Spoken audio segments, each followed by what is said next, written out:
What is up, Earthlings? Doobie here. This is going to be a new moon in Sagittarius reading. By the way, I'm Zube. If you're interested in a personal reading, my information is down below. I do tarot and astrology. This is a general reading, so it may or may not apply to you. The energy might be going on around you. You might not be directly involved or whatever. This new moon, I mean, the new moon looks good. The cool thing is, so it's in Sagittarius. It's in the very, very early, it's at 1 degree, 38 minutes of Sagittarius. So it's like right in the beginning. So the moon has the dark moon, which is what we call it before the new moon, has been in Scorpio. And Scorpio is with the South Node. So it's kind of like things that we're leaving in the past. And so that is to say that this dark moon, which we're still in right now because the new moon isn't for a few hours, can be feeling extra dark, and like there are things we could be ruminating on, like we're really ready to move on from some bullshit. We're coming out of eclipse season. This new moon is gonna like close that lunar eclipse that we just had. Lunar eclipses are always a bigger cycle. I mean, a 6-month cycle, a year cycle, a fucking 9-year cycle. Anyway, 18. But in the shorter cycle, it's like this new moon in Sagittarius is going to kind of close out that eclipse cycle, and we're going to have a fresh start. And what's cool is that the new moon is in Sagittarius, and so it is ruled by Jupiter, because I go by the ancient rulers of the signs, which it would be ruled by Jupiter anyway. That's funny. But I also believe Pisces is ruled by Jupiter, whereas other people think it's Neptune. That's modern astrology. Whatever. Why am I going on a tangent? So Jupiter is going direct literally like 5 to 6 minutes after this new moon. So it might feel like gears are shifting, right? And this is where it's helpful to know your chart. So for example, this new moon is occurring in the part of my birth chart that rules marriage and partnerships. So, with my husband, Zeke, and I, we're going to set some intentions for our relationship and stuff like that. And each month, the new moon, full moon cycle is happening in an area of your chart.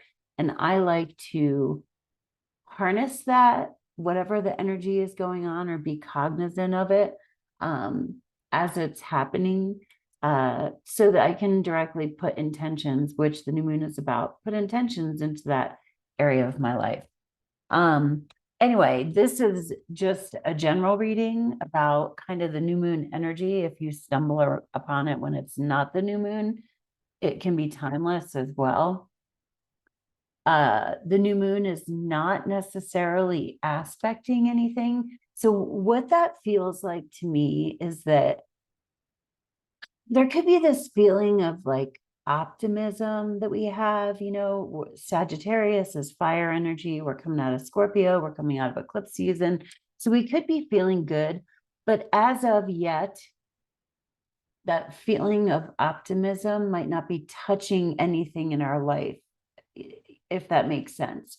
Like it could be that things are a hot fucking mess, but you get this like feeling of hope, and it's like, you know what? It's gonna be okay. Maybe it's a fucking mess out there, but it's gonna be okay. One thing I will say that is going on is we've got Mars retrograde in Gemini, and Mars in Gemini is kind of like knows a lot of facts, has a lot of information. This new moon is in Sagittarius. Sagittarius is like opinionated. And I'm just saying, like, the energy of the sun as it's transiting through that area. But Mars is also squaring Neptune in Pisces, and Neptune is like lacks boundaries. It's spiritual. Mars, that Mars square Neptune, basically there might be some fucking fights at the Thanksgiving dinner table. That's what I want to say. There's going to be a lot of opinionated people. And that's always at Thanksgiving dinner. That's why they make memes about it, which I think is funny because Thanksgiving occurs like when the sun is, or usually when the sun is going through Sagittarius, and Sagittarius can have some fucking opinions. Anyway, don't force this reading to be about you. You'll know right away if it is for you. I always, whenever I'm watching readers on YouTube, I look for things that speak significantly to me. Like the way that I read tarot is that you know your fucking life. So you know what's up. I don't think I hold answers for anyone that anybody doesn't have inside of themselves already. So there's that. And I have this deck I haven't really used. Spirit Song. It's kind of pretty. So I'm going to use it just to be different. Right. We're going to make this for the new moon cycle. And that wanted to come out. We got 8 of acorns. So that's the 8 of wands. Energy and results. Yeah. I'm a mess here. Let's get cleaned up. All right. So we have a lot of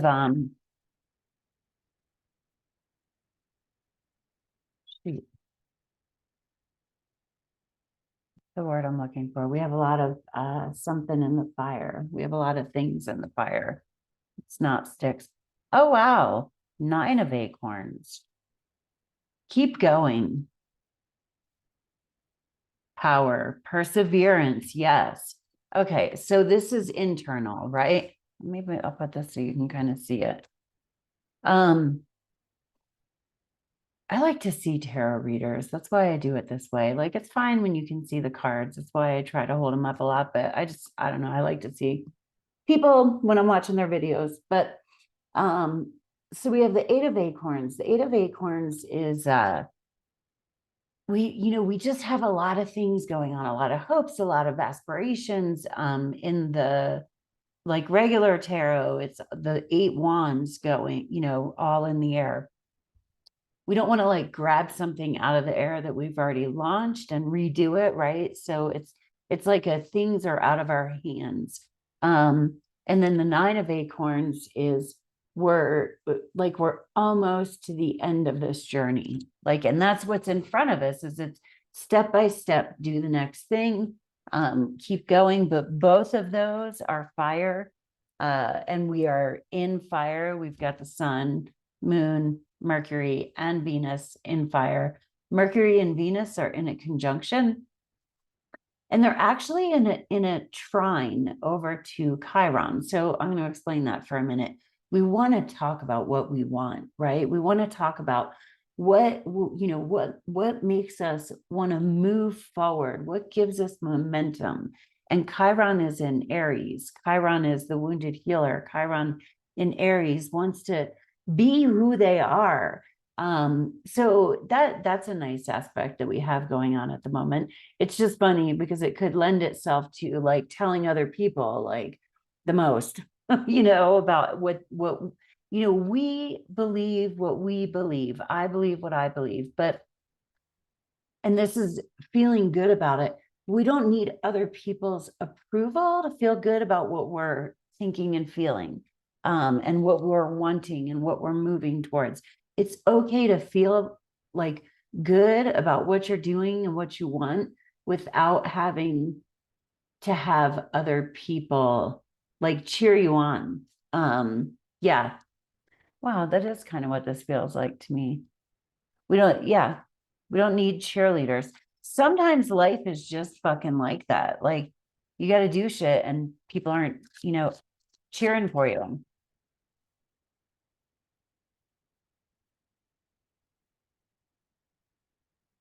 Interesting. So as spirit sees it, I always do like I do. This is internal energies, how you're feeling on the inside, what is in front of you or on the outside of you, or external energies, how you're appearing to others. Another thing, Nine of Wands can also be like boundaries, because we're really deep in our journey. We're 9 out of 10 wands, so it's like almost, is it a wall or a fence?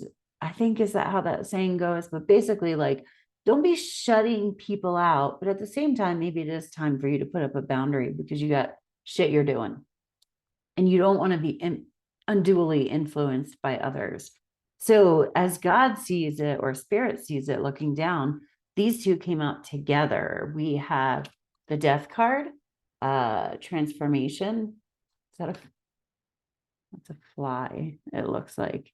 Transition, liberation. Yes, this is like freedom. The death card is a new beginning. It's not a scary card. It's a clean slate. Again, I said this in my last video, but usually when the death card comes out, we know what's dying. Clean your closet. I don't know if that's a message for somebody in particular, or if but it has been in my head since I started this reading. So I'm like, all right, fine, there it is. You guys happy? Cleaning out your closet. Maybe move some energy around. Like if you have some clothes that you can give away, or like new things come into your life when there is the death card. Yeah, I guess I'll talk about that. I mean, my brother Eric died February 22nd, and that was really fucking hard, obviously. He's my brother. I love him. But he died and he was young and it was really unexpected. But there have been positive changes in my life because of that, and sometimes the death card can be like that. Like, it doesn't mean somebody's going to die, but at the same time, it means something is going to pass. I could be dwelling on that 9 months later, and that's not to judge where people are in their journey with like processing death and all of that. And I think particularly in our culture, we kind of suck at dealing with death. But I have a lot of practices that I exercise, and a lot of prayer and meditation that I still feel close to him, but I grew spiritually from that. And that's the thing, is you grow, you can bring newness in through the death card. That's why it happens. The death card. So I worked at a rehab. I also went to rehab. I used to joke that I worked when people were like, "Oh, what do you do?" And I would say, "I work at a rehab." And they were like, "Oh, that's cool. That's a really good thing to do." And I'd say, "Yeah, it's my alma mater," which I thought was really funny. But when I worked at the rehab, I used to bring my cards with me. And it was funny because when I worked in the men's unit, they would all make fun of me. But then when it was late at night and somebody couldn't sleep, like one by one, they'd come back out and ask for a card reading, which was awesome. So, but the death card came out a lot, and they would freak out. And I'd be like, "No, dude, you're fucking in rehab. Of course the death card is coming out. Good, good, but it didn't feel good. I mean, when I was in rehab, yeah, it's a transition, it's a transformation, it's something has died. And depending on our relationship to whatever has passed and what we do with that new space, like what are we and what are God, the universe, going to fill it in with? That was really long-winded, but behind the death card, we got the wheel. The wheel is change and opportunities. So this is like, all right, God sees that we have big shit going on, right? But we're in the step-by-step process of it, where we're feeling the 8 internally, the 8 of Wands. This is fire, the spiritual journey. So right now, I think this new moon, it's like we can't see the forest for the trees, but it's like fucking bravo, man. God's like, you're doing the thing, keep going. And that kind of reminds me of the new moon and how it's just sort of floating out there, not aspecting any of the other planets really. It's like we have this optimism, but we're in the trenches. We're like, in the midst of the fight, and we can't see the progress that we're making, but God sees it. I'm gonna get one more. I'm gonna try, like, what's this about? And then we're gonna pull some oracles. What's this about? And then we'll do an advice card.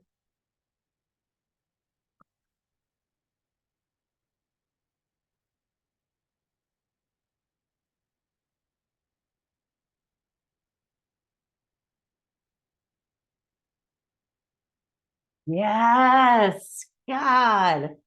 What is this about? Healing. Oh, it's a dragonfly. The dragonflies are, since we're on the subject of rehab, apparently when I was there was an atypical, because I asked around, but an atypical like dragonfly infestation. So I use that to, of course, selfishly to make myself feel special. But dragonflies are spiritual. Everything is, anyway, it's the spiritual journey, though. It's transformation. It's past loved ones. Six of feathers, that's the six of swords, transition and insight. But the six of swords specifically is moving away from the pain of the past, right? It's not always an easy card. We're still in the process. We're still carrying the things with us that have caused us pain, but we're moving towards something new. We're getting our heads around negative thoughts, thinking in new ways, trying to have some hope, changing our situation, specifically moving away from things that are causing us pain. So that's where we're on a healing journey. And then advice. We're going to get one on advice.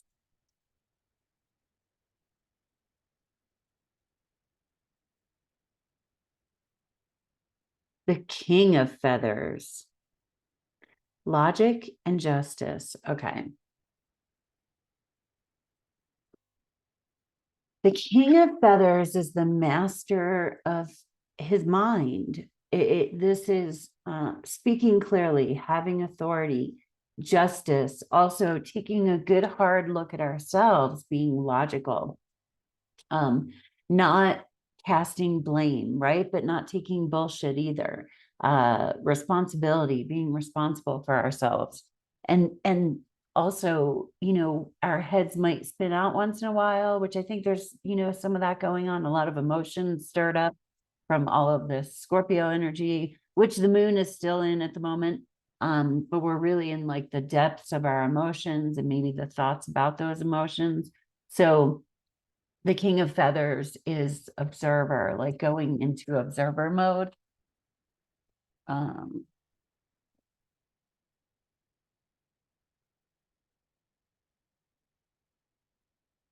Do some oracle.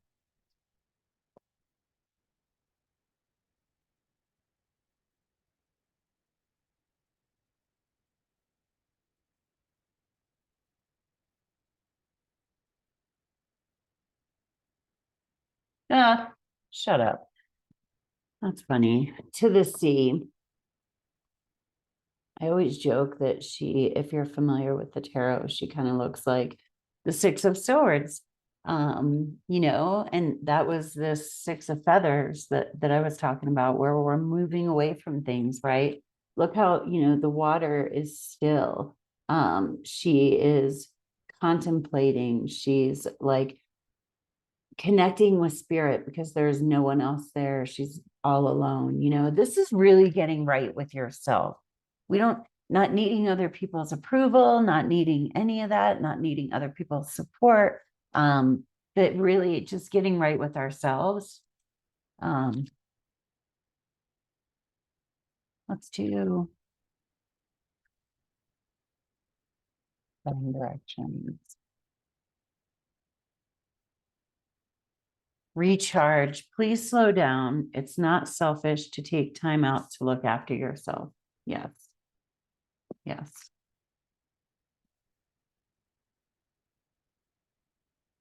Goals.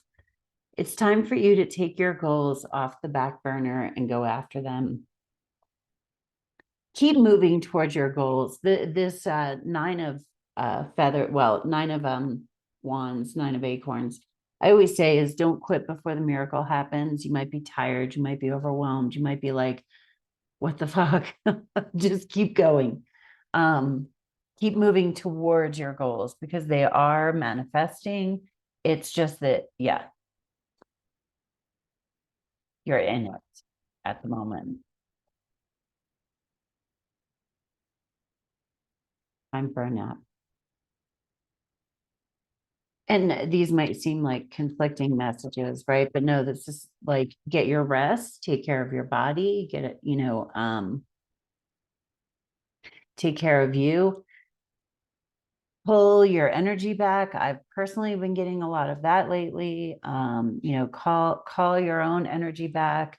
I always do with sage where I kind of sweep like attachments away. Because we put like energetic attachments on people as we go through life. But I'm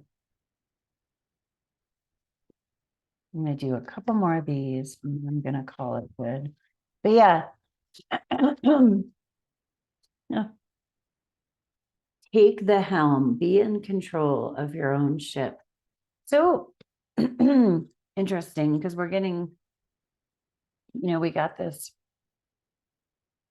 Take the helm, we got to the sea. This is about you steering your boat in the direction that you want to go, and it doesn't matter what other people think about it, right? And I'm not condoning or